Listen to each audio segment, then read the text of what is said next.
Friends, நம்ம விஜய் மல்லி ஸ்டோரியில் வந்து பார்த்தீங்கன்னா சரியான ரிவெஞ்சு தான் வந்துட்டு நாகுக்கு மல்லி கொடுத்தாங்க. அது அன்எக்ஸ்பெக்டடாக கொடுத்தாங்க அப்படின்னு தான் சொல்லணும்.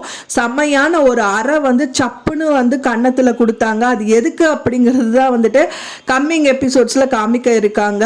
அதாவது வந்து பார்த்தீங்க அப்படின்னா வந்துட்டு மெயினாக வந்துட்டு அவங்க நேற்று விஜய் வந்துட்டு டைமண்ட் நெக்லஸ் வந்து மல்லிக்கு போட்டு விட்டாங்க. அண்ட் தென் வந்துட்டு அந்த சாவி கொத்தையும் வந்துட்டு மல்லிக்கே கொடுத்துட்டாங்க அப்படின்னே சொல்லலாம். ஸோ அது வந்து வெண்பா பாப்பா வந்து மல்லியோட இடுப்பில் போடுங்க அப்படின்னு சொல்லிட்டு மாட்டி விட்டுட்டாங்க. அதை பார்த்தவொடனே வந்து ரஞ்சிதாவுக்கு வந்து தாங்கவே முடியல. அது வந்து அவங்க அம்மாக்கும் அப்புறம் வந்து பார்த்தீங்கன்னா அவங்க சித்திக்கிட்ட எல்லாம் வந்து சொல்லிட்டு இருக்காங்க. அது வந்து பார்த்திங்கன்னா அடுத்த நாள் வந்து கலவரமாக மல்லிக்கு ஏதோ ஒரு விஷயங்கள் நடக்கணும் அப்படின்னு சொல்லிட்டு ரஞ்சிதா வந்து அவங்களுக்கே தெரியாமல் வந்துட்டு ஃபோனில் வீடியோ எடுத்துகிட்டு இருக்காங்க. அப்போ தான் வந்துட்டு நாகு என்ட்ரி கொடுக்குறாங்கன்னே சொல்லலாம். அப்போ தான் வந்துட்டு பார்த்தா என்ன மல்லி இதெல்லாம் சாவி கொத்து தொங்குது அப்படின்னோடனே ஆமாம் இதனால வந்து நம்ம மற்றவங்களுக்கும் ஹெல்ப் ஆகும்ல அப்படிங்கிற மாதிரி சொல்கிறாங்க. அதை கேட்டவுடனே நாகுக்கு ஆமாம் நீ ரொம்ப புத்திசாலி பொண்ணு மல்லி அப்படிங்கிற மாதிரி சொன்னோடனே சப்புன்னு ஒரு அறை கொடுக்குறாங்கன்னே சொல்லலாம். ஸோ அந்த மாதிரி தான் வந்து எபிசோட்ஸ் வந்து காமிக்க இருக்காங்க. அவங்களுக்கு மட்டும் அறை இல்லை, நான் ரஞ்சிதாக்கும் செம்மையாக விழுக போகுது. இந்த மாதிரி தான் வந்து மல்லிகிட்ட ஆப்பு அவங்களுக்கு கிடச்சிட்டே இருக்கும் தான் நம்ம எதிர்பார்க்குறோம். ஃப்ரெண்ட்ஸ், இப்போ தான் நம்ம சேனலை ஃபஸ்ட் டைம் பார்க்குறீங்க அப்படின்னா மறக்காமல் நம்ம சேனலை சப்ஸ்கிரைப் பண்ணிடுங்க. வாங்க நம்ம சேனலுக்குள்ளே போகலாம். அதாவது மல்லி சீரியலில் வந்துட்டு நேற்று அவங்க கேட்குறாங்க நாகு வந்துட்டு என்ன இந்த சாவி கொத்து அப்படிங்கும்போது ஆமாம் இது வந்து மற்றவங்களோட விஷயம், அதாவது மற்றவங்களோட பொருள் வந்து சந்தோஷம் தானே அப்படின்னு சொல்லி சொல்கிறாங்க.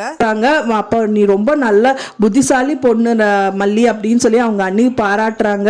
அவங்க அன்எக்ஸ்பெக்டடாக வந்து எதிர்பார்த்த ஆப்பு வந்து அவங்களுக்கு கிடச்சிது. சப்புன்னு ஒரு அறை கொடுக்குறாங்க மல்லின்னே சொல்லலாம். அதை வந்து ரஞ்சிதா வந்து வீடியோவும் எடுத்துகிட்டு இருக்காங்க. ரஞ்சிதாவுக்கு தேவையான விஷயம் என்னன்னா இவங்க சொல்கிறத வந்துட்டு அப்படியே வந்து திரேஷன் கிட்ட இந்த வீடியோவை போட்டு காமிக்கணும் அப்படின்னு தான் எடுக்கிறாங்க. ஆனால் ரஞ்சிதாவே அன்எக்ஸ்பெக்டடாக வந்துட்டு மல்லி வந்து நாகுவை அடிப்பாங்கன்னு எதிர்பார்க்கவே இல்லை. அவங்க என்ன நினச்சாங்கன்னா ஸோ இது சொத்து கிடச்சிருச்சுன்னு சந்தோஷப்பட்டுட்டு ஏதாவது ஒரு விஷயங்கள் சொல்லலாம் சொன்னதை வந்துட்டு அப்படியே வீடியோவில் காமிக்கலாம்னு சொல்லி தான் அந்த வீடியோ ஷூட் எடுத்திருப்பாங்க. பட் ஆனால் அவங்க அறை கொடுத்தவொடனே இவங்களுக்கே பயங்கரங்க ஷாக் ஆகுது ரஞ்சிதாக்குன்னே சொல்லலாம். அது மட்டும் இல்லாமல் கதிரேசன் வீட்டுக்கே போயிட்டு இவங்களை பற்றி எல்லாமே சொல்கிறாங்க. அவங்களோட டைமண்ட் நெக்லஸ் மட்டும் விஜய் வந்து மல்லிக்கு வாங்கி கொடுக்கல, உங்க பொண்ணோட நகை எல்லாமே போச்சு, உங்களோட பொண்ணோட நகையும் அவதான் எடுத்துக்க போறா அப்படிங்கிற மாதிரி வந்து பொய்யா சொல்லிடுறாங்கன்னே சொல்லலாம். ஆனா அங்க நடந்த விஷயம் என்னன்னா வெண்பா பாப்பாக்கு தான், வெண்பாவே கேட்கும் போது அது வெண்பாக்கு தான் அப்படிங்கிற மாதிரி சொல்றாங்க. ஆனா அது அப்படியே மாத்தி வந்து அதாவது அவங்களோட அம்மா வெண்பாவோட அம்மாவோட நகையெல்லாம் மல்லி இதுதான் அப்படிங்கிற மாதிரி வந்து மாத்தி வந்துட்டு அதாவது வெண்பாவோட தாத்தா கிட்ட போய் சொல்லிடுறாங்கன்னே சொல்லலாம். ஸோ அதை பார்த்தோன்னே வந்து கதிரேசனுக்கு செம்மையாக கோபம் வருது. என்னோட பொண்ணோட நகை வந்து அவளுக்கு அப்படிங்கிற மாதிரி இன்னி கொந்தளிப்பாங்க. ஸோ இதில் அதை வந்து அவங்க வந்து இனி வேற ஏதோ பழி வாங்கணும் எண்ணங்கள் வந்து தூண்டி விடுற வகையில் வந்துட்டு ரஞ்சிதா இந்த காரியம் பண்ணியிருக்காங்க. வெயிட் பண்ணி பார்க்கலாம் ஃப்ரெண்ட்ஸ், வந்து ஃபியூச்சரில் எப்படி வந்து கொண்டு போகிறாங்க அப்படின்னு சொல்லிட்டு மறக்காமல் உங்கள் கமெண்ட்டை எனக்கு வந்து ஷேர் பண்ணுங்கள். நான் சொன்ன இந்த தகவல் உங்களுக்கு பிடிச்சிருந்தா மறக்காமல் லைக் பண்ணுங்கள், ஷேர் பண்ணுங்கள், கமெண்ட் பண்ணுங்கள்.